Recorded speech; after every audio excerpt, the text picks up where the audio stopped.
Interesting. And so I want to talk to you about that. What is that? E1 that I'm seeing correctly? That's just a. It's a sample, but it's triggering just a little like flutter roll, right? Yeah, yeah, exactly. And just let me, depending on where you hit it, and it's quick enough that it's really, there is no tempo attached to it. You know what I mean? You can play it with any That tempo. raises a question somebody asked in the chat. Amps wants to know, and it's a reasonable question.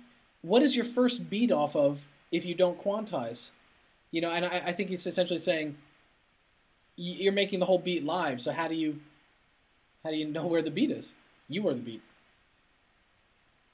Well, the metronome.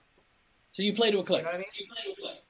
Yeah, like if it's if I know the songs that or you know what? Let me back up from that for a second. If I'm just like playing and I come up with a beat that I really like and then I record it, I definitely want to figure out kind of where the tempo is before I start recording it because then it's a lot harder to get it into something if it's just playing free, like you've played it at 120, but the true tempo of what you're playing is like 85, you know? And if I'm playing with a song that's already been, developed somewhat, well, then it's a no-brainer. You're just playing with the song that you're writing. And or sometimes I'll just throw in like 125 or 128, as the tempo and just start playing. But I'm like kind of hard coded at, playing at like, 105, 110. Those are the beats that I like the best. Is that right? And you're Oh, saying that's just kind of your internal clock moves at that speed. yeah, no Your, doubt, your, no doubt. your tempo. Yeah, absolutely. Gotcha. Oh. Shaggy Freak, what's up? With some familiar faces in the forum here. Oh, yeah. I've seen all kinds of people. Ooh, so then, let me ask you another question about this. Is this the entirety of your drum track, or would you then go in and layer on top of it, or would you take, for example, maybe that hi-hat that you're doing on just one key, and would you then shift it to alternating hits or anything like that? No, usually my songs are 3 layers, drum-wise. They're the drums that I play, then there's, maybe a drum loop like percussion, like a shaker or a tambourine, and or whatever, And then there's the program stuff, which is usually minimal. Like if I want to, like Soul School, it's more live, right? So it doesn't have, like an incredible amount of low end. I mean, you're not going to be doing an 808 type sound, with that. So, I might put like serious low end kick on there and, maybe more of a ring out snare or a punchy snare or whatever, just, to make it just sound full and thick and just, meaty. And usually, from the way I work, that's usually 3 layers deep. Gotcha. We have someone was bound to do it. We have a recommendation here in the forums for more cowbell. Is there I cowbell? gotta have more cowbell.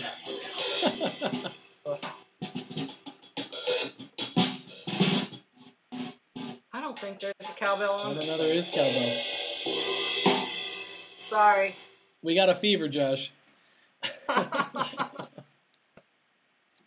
Excellent. Oh, Sensei, is that sucrem?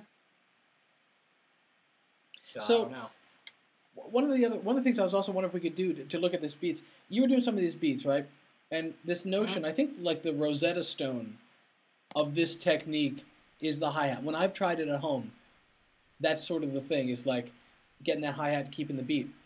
But I wonder if we could hear you play some of these beats, and if you were to do the hi-hat like on your pant leg or off to the side, so that we hear the beat without the hi-hat, to hear what those syncopations are. Yeah, that's really interesting that you say that, because I used to do that to, like if I just wanted the kick and the snare, but I didn't want the hi-hat, I would literally play up here on, on top of the keyboard.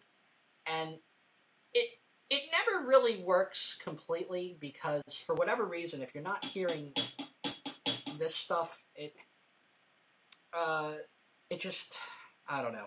It never works out perfectly, but I can So it's play that it. important that it's not the feel of your fingers tapping that keeps you in the beat. It's the actual feedback of the hi hat that you're getting that really helps you. Oh yeah, absolutely. All right, let me play beat.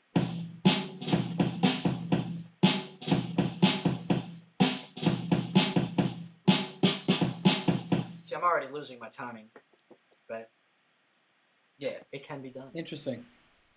So there's a couple of requests in the Zoido. I hope I'm saying that right. SS Game Lord. They're asking for some jazz. Is that anything that Jazz. you Oh, see, now you're do? You getting. take requests? Yeah, you want to break. It's like the ballerina, man. If you get too close, she's not actually floating on the stage. You see her feet. Let me see here.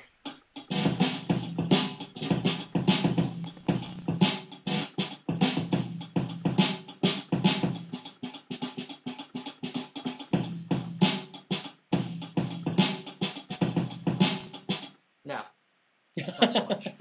Short answer? No. You have to sit Also, in, I go guess down to Blue Note and sit in for a couple nights before you. yeah, if I had a brushless kit, it might be better. And one thing I did want to bring up is that if you get comfortable just doing simple beats, man, then potentially every Rex loop you own is a drum kit. A little self-contained little drum kit, because you have a kick and a snare and a hi-hat typically. Hold on, let me grab one. So you're changing your kit. We're switching away from Soul School and we're going to... Yeah, let me see here. While you load that up, Benjamin83, I don't think we're going to be doing skiffle.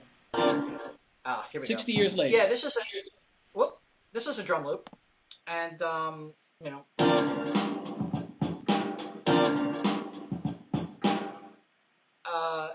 that's a drum kit, right? Because everything's separated out. You have your kick, your snare, and your hi-hat.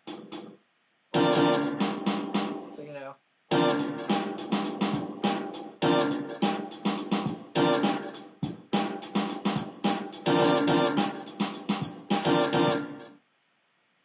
and then let me grab another one. This is more like big. Let me just make this explicitly clear if people, for anyone that didn't catch this.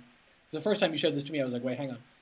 You have every note, every slice of the Rex file assigned to a key, and so effectively, it's the same thing. It's just you don't have the velocity sensitivity, but you get that chunked up vibe because of it, right?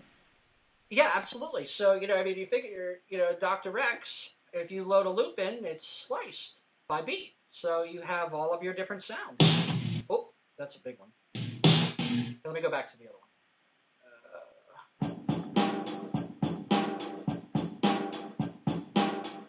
Play the whole thing.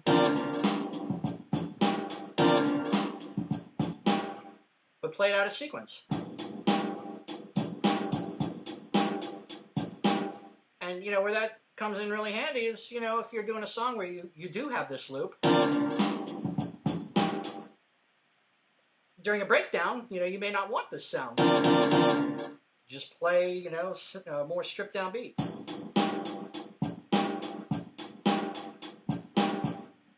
And then back into the regular beat. The Shaggy Freak says that it sounds like something from a Neil Peart solo. And yes, kids at home, it's Neil Peart, and it freaks me out too. To those who think it's Pert, it's like Moog and Moog, but it does sound like a Neil. It has that kind of stab vibe, but you're in control of it in a really kind of neat way. Yeah, Rex loops when Propellerheads introduced that in Reason, that just blew my mind because suddenly, all these loops weren't loops anymore. They were like these little self-contained kits, and I could play them. It's just profound how much that added to me as a musician and a player. Simple thing. I mean, did you, particularly even this Rex uh, concept, does this just sort of alter the way that you look at your Rex library? I mean, I would think they would just all of a sudden, once you start doing this, you'd go like, oh my God, I can play any of my drum loops. And who Yeah, knows and what, not just you'll rethink in a way that you wouldn't if you were shuffling around, you know, just committing the notes to a MIDI track and then kind of nudging them around. You'll do things differently.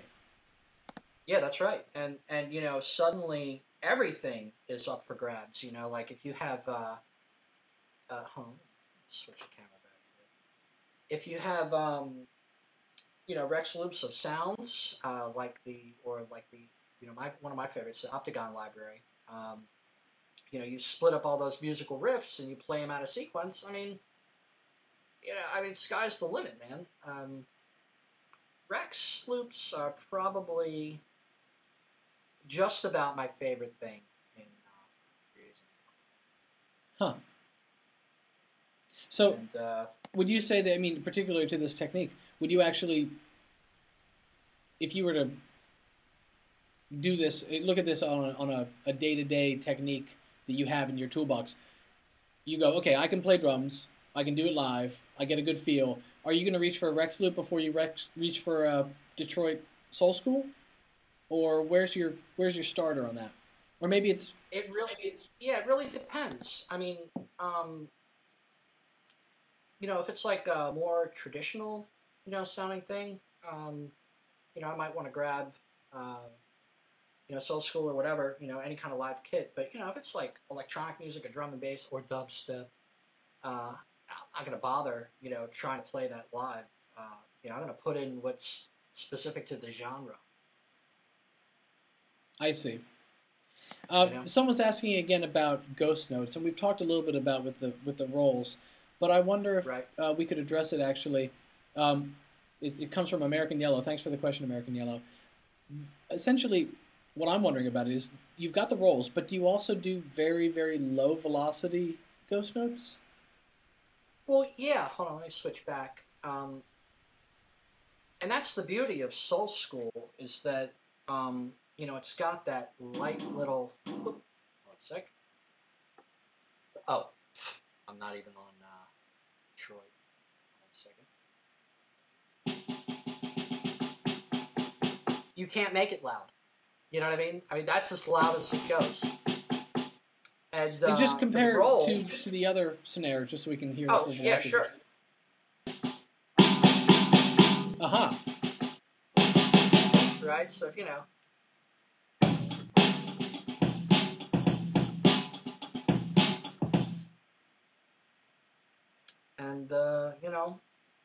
and I used to when I would play, I would just try to hit this one softly, and I've gotten really good at that,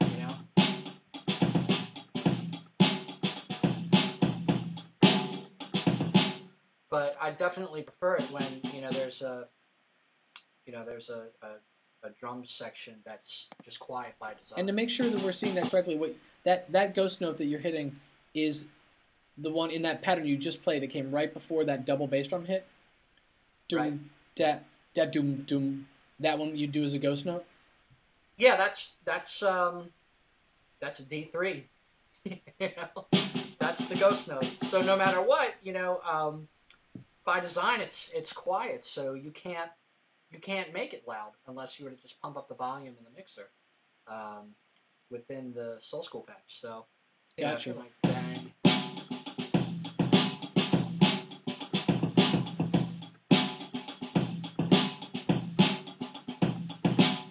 Let me ask you two questions. One of them I missed, and I'm glad. Trouble 2K, thanks for asking again. Somebody wants to know how you feel about Kong.